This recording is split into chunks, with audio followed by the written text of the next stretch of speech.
Hello everyone, ফিজিক্সের first পেপারের যে চ্যাপ্টার 7টা আছে এখানে তো দুইটা পার্ট। আমাদের এইচএসসি পরীক্ষা তো মানে এইচএসসি 25-এর জন্য দুইটা পার্ট তো লাগে না, জাস্ট ফার্স্ট পার্টটা হচ্ছে আমাদের সিলেবাসে আছে, ওই পার্টটা হচ্ছে আমরা এখন একটু করবো। টার্গেট হচ্ছে যে 2 দিন পরে যে এইচএসসি পরীক্ষা, মূলত ওইটার জন্য হচ্ছে একটা কমপ্লিট রিভিশন যাতে হয়, দেখলেও যাতে রিভিশন হয়, আমরা এই ওয়েতে করার চেষ্টা করবো। So let's get started. আমি লেখা শুরু করছিলাম বাট ভিডিও অন করা হয়নি। এনিওয়ে, এখানে এই চ্যাপ্টারটা হচ্ছে যে পার্টটা আমাদের পরীক্ষা আছে সেটা হচ্ছে স্থিতিস্থাপকতা। তো স্থিতিস্থাপকতা করতে হলে আমাদের ফার্স্টে আমাদের যে সূত্রটা জানতে হবে সেটা হচ্ছে P equals to F/A। P equals to F/A, এখানে P হচ্ছে পীড়ন, F হচ্ছে বল, A হচ্ছে ক্ষেত্রফল। পীড়ন আর কিছুই না, পীড়ন এক ধরনের চাপ। এই পীড়ন কিন্তু ভেক্টর রাশি, এটা হচ্ছে ভেক্টর রাশি, যেখানে চাপ হচ্ছে স্কেলার রাশি ছিল। এনিওয়ে, এটা বোঝা গেল।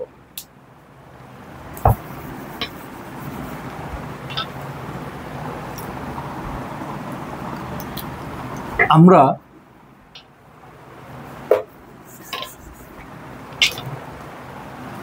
কিছু বিকৃতি নিয়ে জানবো এবার। এই চ্যাপ্টারটা মূলত যাবে হচ্ছে পীড়ন আর বিকৃতি, এদের উপর দিয়ে। বিকৃতি আমরা 3 ধরনের পাবো, একটা হচ্ছে দৈর্ঘ্য বিকৃতি, একটা হচ্ছে আয়তন বিকৃতি, আরেকটা হচ্ছে মোচর বলে, কৃন্তন বলে, ব্যবর্তন বলে, অনেকগুলো নামে এটাকে ডাকা যায় আর কি।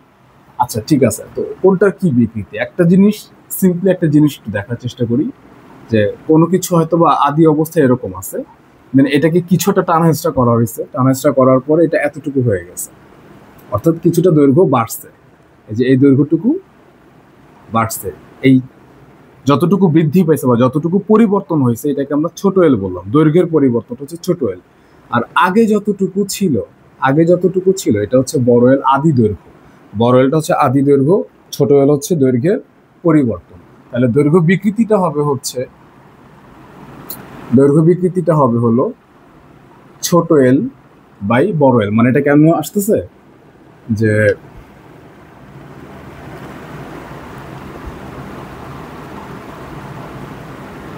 এল থেকে পরিবর্তন হচ্ছে ছোট এল, তাহলে একে পরিবর্তন হচ্ছিল ছোট এল বাই বড় এল। এটাই হচ্ছে মূলত দৈর্ঘ্য বিকৃতি। ঠিক সেম প্রসেসে আয়তন বিকৃতিটা হচ্ছে ছোট ভি বাই বড় ভি।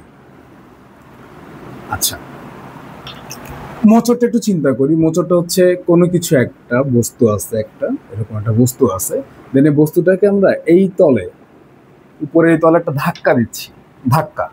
ধাক্কা দিলে এইটা কিছুটা সরে যাবে, লাইক এরকম হয়ে যাবে।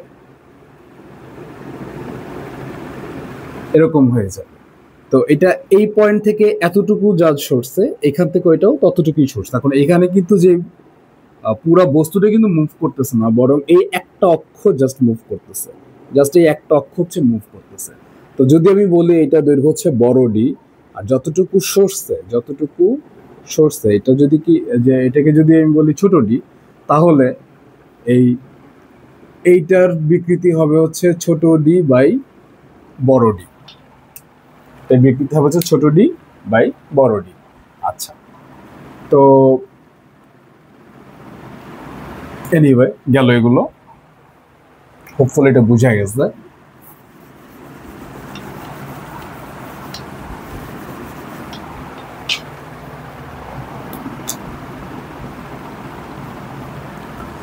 এটাকে থিটা নামাও ডাকা হয়, আমি তো চির আসলে মুছে ফেললাম।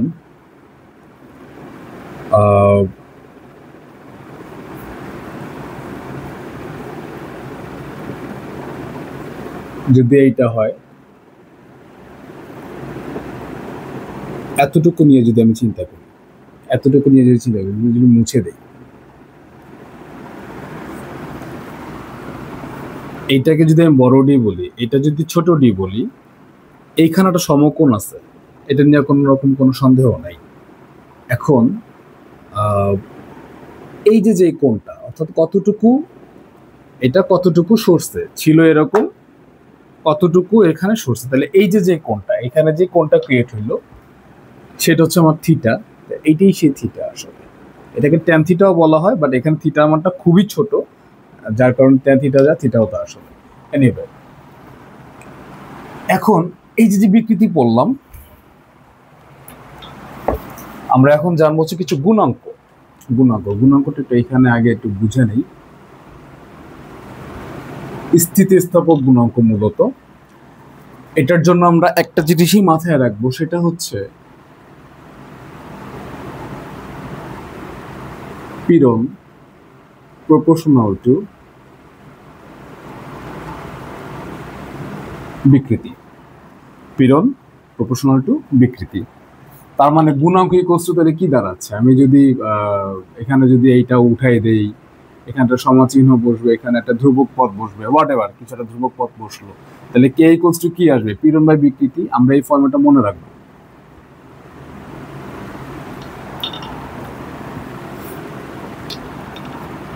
দৈর্ঘ্যের জন্য যে স্থিতিস্থাপক গুণাঙ্ক, সেটাকে আমরা বলি হচ্ছে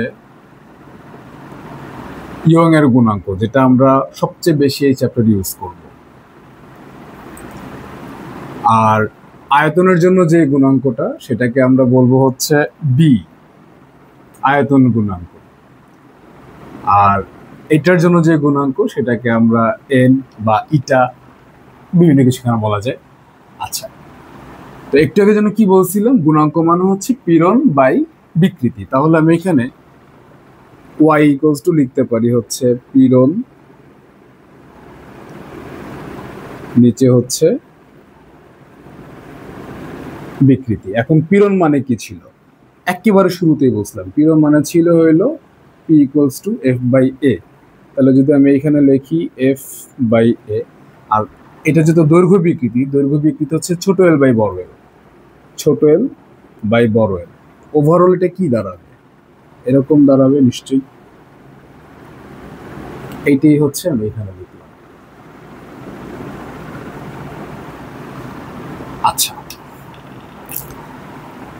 এই সেম ওয়েতে আমরা এখানে লিখতে পারি এফ বাই এ, উপরে হচ্ছে বড় ভি, নিচে হচ্ছে ছোট ভি, কারণ এটা হচ্ছে আয়তন গুণাঙ্কের জন্য লেখা হচ্ছে।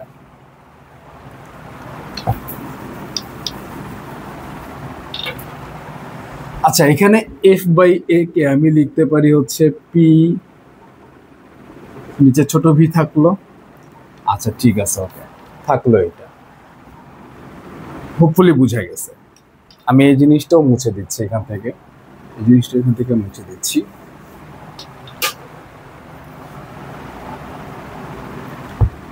এর জন্য মাথায় থাকে যে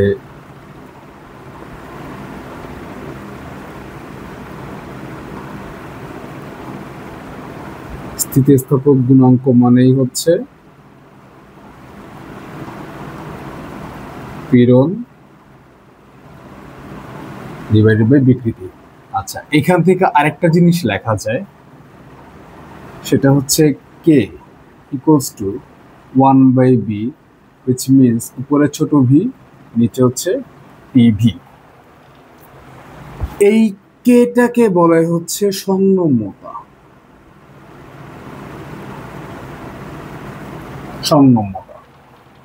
ওকে, আর এখানে এন ইকুয়ালস টু তাহলে কি লিখবো? একদম এটার প্রসেসেই এফ, নিচে বড় এ, আর এই জিনিসটা হচ্ছে এখানে উল্টায় গেছে, এখানে সব জায়গায় উল্টায় গেছে, এখানেও আমার এটা উল্টায় যাবে। এখন এইটা যদি থিটা হয়, ছোট ডি বাই বড় ডি যদি থিটা হয়, তাহলে বড় ডি বাই ছোট ডি কি হবে? 1 বাই থিটা। কাজে এটাকে আমি লিখতে পারি হচ্ছে এরকম।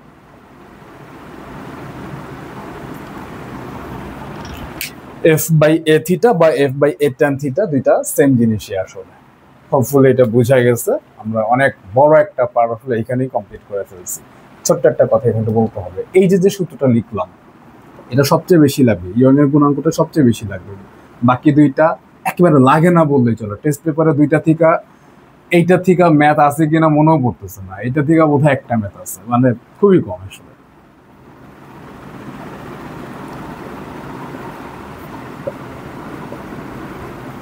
আচ্ছা, এই যে সূত্র লিখলাম, আমরা এফ এর জায়গায় এমজি পাইলেও খুশি, আবার এর জায়গায় পাই আর স্কোয়ারও ইউজ করা লাগতে পারে, বা পাই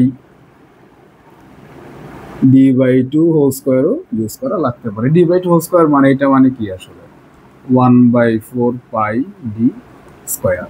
অর্থাৎ ব্যাস বা ব্যাসার্ধ থাকলে আমরা ক্ষেত্রফল বের করতে পারি, আবার ওইদিকে হচ্ছে বল থাকলে আমরা এটার সাথে জি গুণ দিয়ে, সরি, ভর থাকলে এটার সাথে জি গুণ দিয়ে হচ্ছে আমরা বল বের করতে পারি। কাজেই যেখানে আমরা দেখবো এম দেওয়া আছে, যেখানে দেখবো এম দেওয়া আছে মানে এফ দেওয়া আছে, আবার যেখানে দেখবো আর বা হচ্ছে ডি দেওয়া আছে অর্থাৎ এ দেওয়া আছে।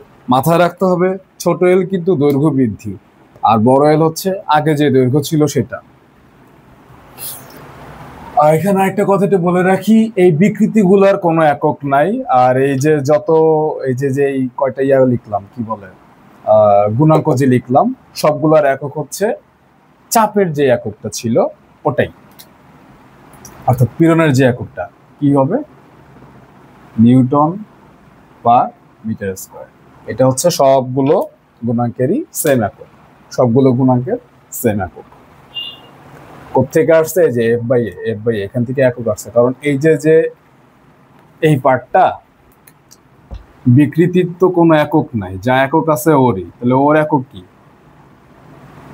ওর এককই তো এইটা, এই আর কি। হোপফুলি এই পার্টটুকু বুঝা গেছে।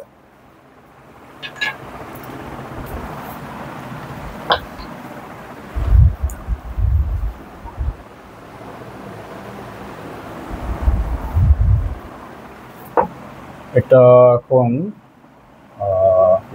এখন মুছে দিই।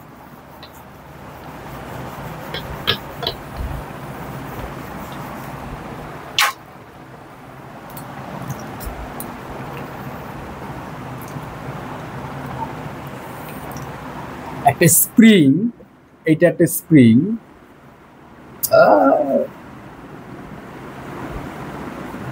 এখন এইখানে যদি আমি একটা বস্তু ঝুলাই দেই, লাইক এম ভরের একটা বস্তু ঝুলাই দিলাম, তাহলে এটা নিচে একটা এফ পরিমাণ বল কাজ করবে। তখন কি হবে, তখন স্প্রিংটা একটু প্রসারিত হবে, একটু প্রসারিত হবে। তো প্রসারিত হলে ধরে এটা এই পর্যন্ত নামলো, তাহলে এই যে আগে ছিল এই পর্যন্ত, এখন নামছে এই পর্যন্ত, তাহলে এই যে দৈর্ঘ্য বৃদ্ধিটা ঘটলো, এই যে দৈর্ঘ্য বৃদ্ধিটা ঘটলো এটাকে আমরা এক্স বলতে পারি, বা এই চ্যাপ্টারে যেহেতু আমরা দৈর্ঘ্য বৃদ্ধিটা ছোট এল বলতেছি, ছোট এলও বলতে পারি, সমস্যা নেই। আচ্ছা, এখন একটু আমরা একটা জিনিস খেয়াল করি, এই এক্স পরিমাণ দৈর্ঘ্য প্রসারণের জন্য আমার বল দেওয়া লাগছে হচ্ছে এফ পরিমাণ। তাহলে যদি আমি এখানে এফ লিখি, তাহলে একক পরিমাণ দৈর্ঘ্য প্রসারণের জন্য আমার বল লাগছে হচ্ছে এফ বাই এক্স। এই পার্টটাই হচ্ছে স্প্রিং ধ্রুবক, K equals to F by x.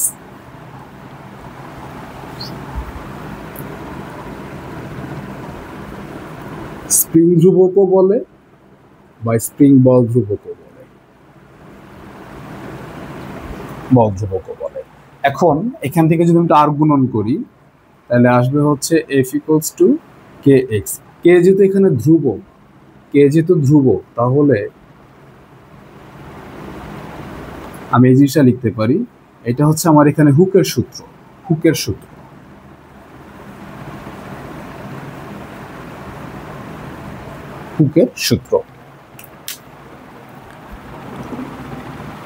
এই পার্টটাও আমি এখন মুছে দিব। তবে এই জিনিসটা একটু মনে রাখতে হবে যে দৈর্ঘ্য প্রসারণ কি ছিল, এটা একটু মনে রাখতে হবে, এবং এই পার্টটা একটু মনে রাখতে হবে। এনিওয়ে, যাই পরের পার্টে যাই, দেখা যায়। এটা থিওরি, খুব একটা তেমন কিছু নাই থিওরিতে, এবং ম্যাথও আহামরি কোনো ভ্যারিয়েশন নাই, তো খুব চট করে শেষ করা যায়। আচ্ছা, এই যে স্প্রিংটা আনাজটা করতেছি, এটা একটা জন্য একটা কৃতকাজ আসতেছে, এবং এই কৃতকাজের জন্য স্প্রিং এর মধ্যে একটা শক্তি জমা হচ্ছে। কারণ লিখতে পারি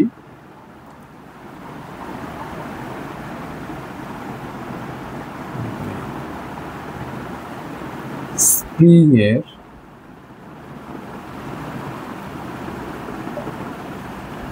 কৃতকাজ স্থিতিশক্তি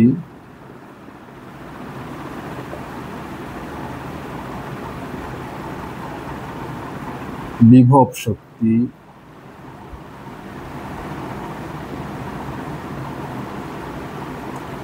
সঞ্চিত শক্তি যাই বলি না কেন, সূত্রটা হচ্ছে W equals to half FL। W equals to half FL। আমরা হয়তো সবাই এই একটা সূত্র জানি যে স্প্রিং এর বিভব শক্তি হচ্ছে হাফ কে এক্স স্কোয়ার। এটা হয়তো আমরা সবাই জানি। এটা আর এটা অ্যাকচুয়ালি সেম জিনিস। কিভাবে আসছে আমরা একটু আগে দেখছিলাম যে K equals to F by X. যদি আমরা এটা এখানে বসাই দিই, এক্স এক্স কাটাকাটি, একটা এক্স থাকবে উপরে। এই এক্সটা কি ছিল? মূলত দৈর্ঘ্য প্রসারণ ছিল, একটু আগে আমরা দেখছি। তাহলে হাফ এফ এল লেখা যায়। এটাই মূলত হচ্ছে এটা, এটাই মূলত এটা, এটাই মূলত এটা। এখন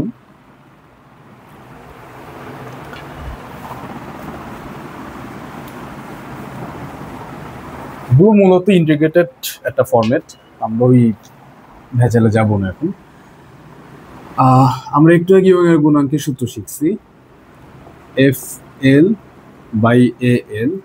এখান থেকে যদি আমি এফ বের করি তাহলে থাকতেছে হচ্ছে ওয়াই এ এল, নিচে হচ্ছে বড় এল, নিচে বড় এল। এখন এই জিনিসটা যদি আমি এখানে বসাই দিই, এফ এর মানটা যদি এখানে বসাই দিই,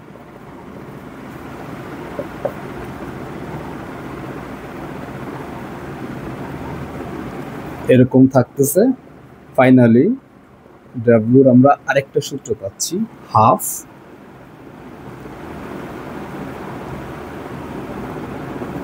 এটা, বা অনেকে এখানে আমরা হাফ চিন্তা না করে এইভাবে মনে রাখা যায়। তো এইটা একটা সূত্র, দুইটাই লাগে। এটা আরেকটা সূত্র। এখন আমরা যেটা করব সেটা হচ্ছে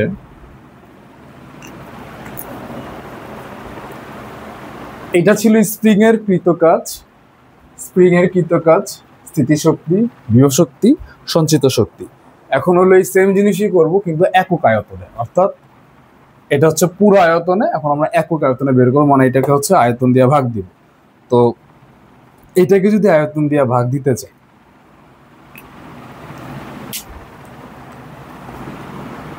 আয়তন মানে কি আসলে? যে কোনো কিছুর আয়তন মানে কি? আয়তন যদি ভি হয়, আয়তন মানে হচ্ছে এ এল, অর্থাৎ ক্ষেত্রফল ইন্টু আরেকটা দৈর্ঘ্য আর কি। তো এটা দিয়ে যদি আমরা ভাগ দিই, ভাগ দিলে কি হবে একটু দেখি।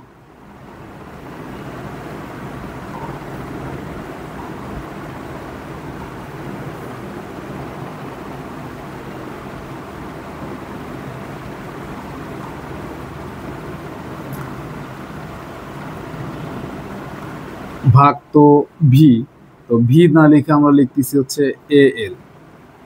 তো ভাগ এ এল মানে হচ্ছে গুণ দিয়ে লিখতে পারি 1/AL।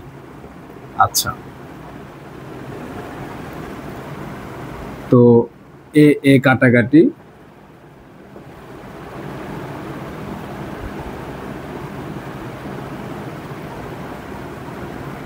এটা থাকতেছে। আচ্ছা,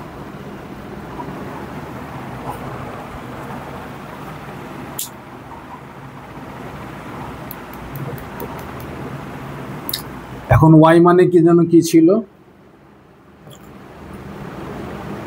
ওয়াই ছিল হইলো এই জিনিসটা, আর এখানে এটা আছে। তো একটা এল কাটাকাটি, একটা এল কাটাকাটি, তার মানে ওভারঅল এখানে আমার কি থাকবে? হাফ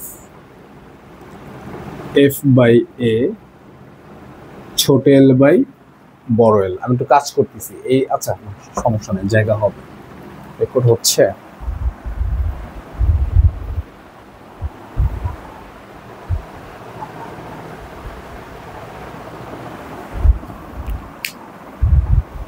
আচ্ছা না, এই একটু উপরে লিখি। আচ্ছা, আমি এই পার্টটুকু মুছে দিচ্ছি, একটু এখানে লিখে দিই। আমি অনেক জায়গায় এখানে মেরে ফেলছি আর কি। হাফ এফ এ এল এ, এটা ফাইনালি আসলো হচ্ছে হাফ এফ এ এল এ। তার মানে এই এফ বাই এ এটা আসলে কি, মূলত পীড়ন না? আর এই ছোট এল বাই বড় এল হচ্ছে মূলত বিকৃতি। তো এটা হচ্ছে আমার একক আয়তনের সঞ্চিত শক্তি। ইউ হচ্ছে একক আয়তনে সঞ্চিত শক্তি। ইভেন এই যে সবগুলো এই যে একক আয়তনে সঞ্চিত শক্তি আর কি।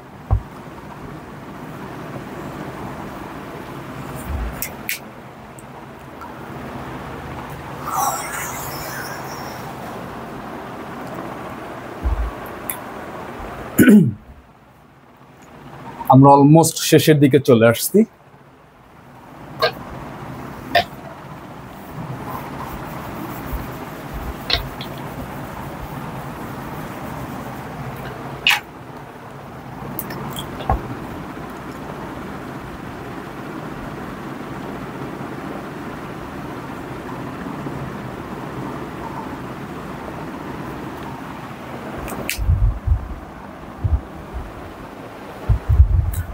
পয়জনের অনুপাত। একটা বস্তু আছে, ধরি একটা বস্তু, এটা এখন ওরে যদি ধরে টান দেওয়া হয় তাহলে দেখা যাবে ওই রকম হয়ে যাবে।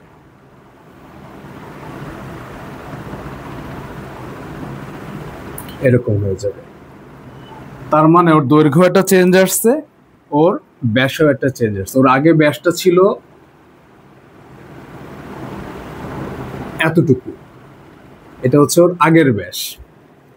এখন ওর ব্যাস হচ্ছে এতটুকু।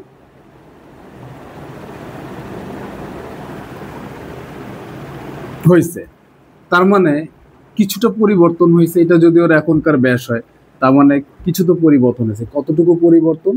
এই যে এতটুকু এবং এতটুকু পরিবর্তন। তো আমরা ধরলাম ব্যাসের পরিবর্তন হচ্ছে ছোটটি, ধরলাম আমরা।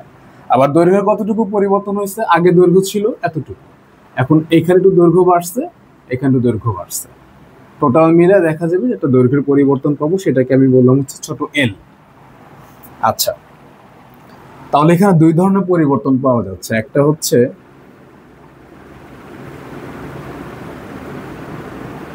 ব্যাসের পরিবর্তন, যেটা হচ্ছে ছোট ডি। আরেকটা হচ্ছে দৈর্ঘ্যের পরিবর্তন, যেটা হচ্ছে ছোট এল। এবং একটা আদি দৈর্ঘ্য ছিল,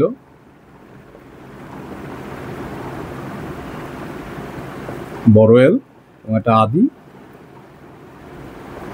ব্যাস ছিল, বড় ডি। তো আমরা যে বিকৃতি পড়ছিলাম, তাহলে এখানে যদি আমরা ব্যাস, এটা তো একটা পাশের একটা ইয়া বুঝে, যদি পার্শ্ব বলি, তাহলে আমরা একটা টার্ম এখানে নিয়ে আসতে পারি, সেটা হচ্ছে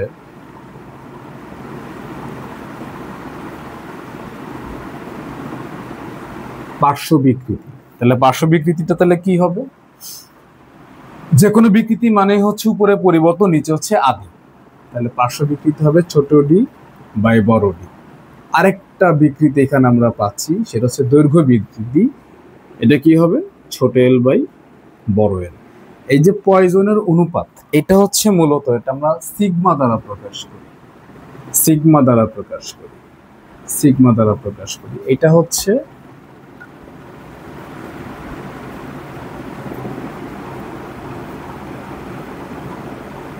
পার্শ্ব বিকৃতি ডিভাইডেড বাই দৈর্ঘ্য বিকৃতি। তো তোমরা যদি এইটা ভাগ এইটা করো, তোমরা ফাইনালি যে অ্যান্সারটা পাবো সেটা হচ্ছে ছোট ডি বাই বড় এল, বড় ডি বাই ছোট এল। ইভেন এই জিনিসটা কিন্তু আমরা ব্যাসের পরিবর্তে ব্যাসার্ধ দিয়েও রিপ্লেস করতে পারি। তাহলে আমরা ছোট আর বাই বড় এল, বড় আর বাই ছোট এল। এখানে ছোট আর হচ্ছে ব্যাসার্ধের পরিবর্তন, বড় আর হচ্ছে আদি ব্যাসার্ধ। এবং এই যে পয়জনের অনুপাতটা, এটার মানটা থাকে হচ্ছে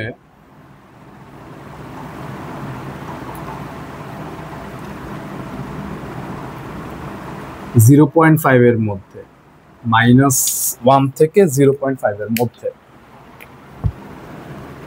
এটা হচ্ছে সিগমার মান থাকে।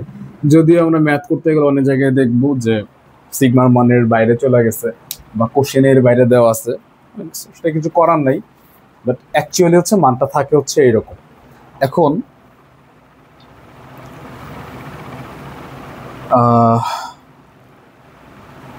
আচ্ছা, এই পয়জন অনুপাতে পাঠটা শেষ। একটা জিনিস একটু বলতে হবে, এইখানে যে দুইটা বিকৃতি ছিল, দুইটা যে বিকৃতি বা দুইটা যে পরিবর্তন ছিল, একটা বাড়তেছে একটা কমতেছে, তো এই জন্য হচ্ছে পয়জন অনুপাতটাতে একটা মাইনাস থাকে, কিন্তু আমরা হচ্ছে মাইনাসটা ম্যাথের জন্য ইউজ করবো না, এই জন্য এখানে আমি মাইনাসটা লিখলাম না।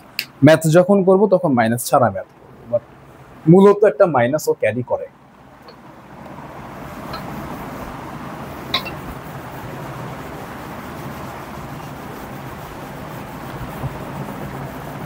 লাস্ট টপিক, একটি স্প্রিং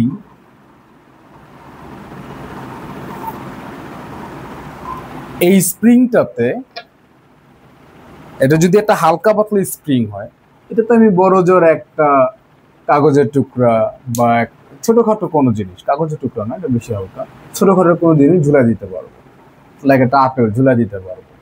কিন্তু এখানে আমি একটা হাতি ঝুলাই দিতে পারবো না। রিজন হচ্ছে আমি হাতি ঝুলাই দিলে ওর স্থিতিস্থাপকতা হারাই ফেলবে, আমার ওর একটা সহ্য শক্তি আছে, ওর পরে আর নিতে পারে না। এই পার্টটাকে আমরা বলবো হচ্ছে অসহ বল। একটু আগেই আমরা এই সূত্রটা শিখছিলাম, P equals to F by A, যেখানে P ছিল পীড়ন, F ছিল বল। P ছিল পীড়ন আর F ছিল বল। এই পীড়নটাই যদি অসহ পীড়ন হয়, এই বলটাই হবে হচ্ছে অসহ বল। অসহ বল বা অসহ পীড়ন এটা কি? ওর সহ্য শক্তি একদম লাস্ট লিমিট, যে এর চেয়ে বেশি যদি পীড়ন দেওয়া হয় বা ওর উপর যদি বল প্রয়োগ করা হয়, ও আসলে ওর স্থিতিস্থাপকতা হারায় ফেলাবে, তার হলে ছিঁড়ে যেতে পারে, এরকম আর কি কাজকর্ম হবে, যেটা নিয়ে হচ্ছে সিকিউতে বেশ কয়েকটা কথাবার্তা পাবা, বেশ কয়েকটা সিকিউটের উপরে আসবে। এবং এটার সাথে রিলেটেড আরেকটা জিনিস আসে, সেটা হচ্ছে যদি কোনো কিছু বৃত্তাকার পথে ঘুরতে থাকে, এটা যদি এই চ্যাপ্টারের কনসেপ্টই না, এটা একেবারে 4th চ্যাপ্টারের কনসেপ্ট। বৃত্তাকার পথে যখন ঘুরতে থাকে তখন তার দিকে একটা কেন্দ্রমুখী বা কেন্দ্র বিমুখী বল ক্রিয়েট হয়। তো সেই কেন্দ্রমুখী বা কেন্দ্র বিমুখী বলটা হচ্ছে এম ভি স্কোয়ার বাই আর বা এম ওমেগা স্কোয়ার আর। এটা কেমনে আসছে? কারণ ভি ইকুয়ালস টু ওমেগা আর। এটা আমাদের লাগবে, এই অসহ বলের ম্যাথ করতে যায় এটা আমাদের লাগবে। এবং এখানে ওমেগার যে সূত্রটা সেটা হচ্ছে একটু বলে দিই, নিচে লেখা দেখা যায়। আচ্ছা, দেখা যায় ওমেগার একটা সূত্র 2 pi n by t 2 pi by t and 2 pi f। n হচ্ছে ঘূর্ণন সংখ্যা, ছোট t হচ্ছে মোট সময় কতবার ঘুরতেছে এটা মোট সময়, বড়টি হচ্ছে পর্যায়কাল, আর পাই তো পাই, f হচ্ছে কম্পাঙ্ক। এই n কিন্তু rpm এককে দেওয়া থাকে, rpm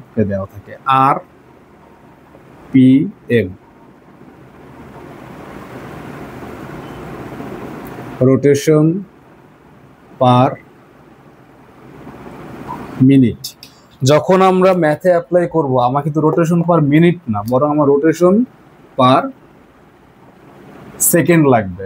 কাজে আরপিএম মান যাই থাকবে, লাইক কোথাও দেওয়া আছে 600 আরপিএম, আমি যখন ম্যাথ করব তখন এই 600টাকে n ইকুয়ালস টু 600, এটাকে আমি আবার 60 দিয়ে ভাগ দিয়ে দিব। কারণ 1 মিনিটে যদি 600টা আরপিএম মানে 600 বার ঘুরে, তাহলে 1 সেকেন্ডে কি হবে? ওই মিনিটটাকে হচ্ছে সেকেন্ডে নিয়ে আসা হয়েছে, আর কিছুই না। সো ম্যাথ করার সময় এটা আমাদের অ্যাপ্লাই করতে হবে।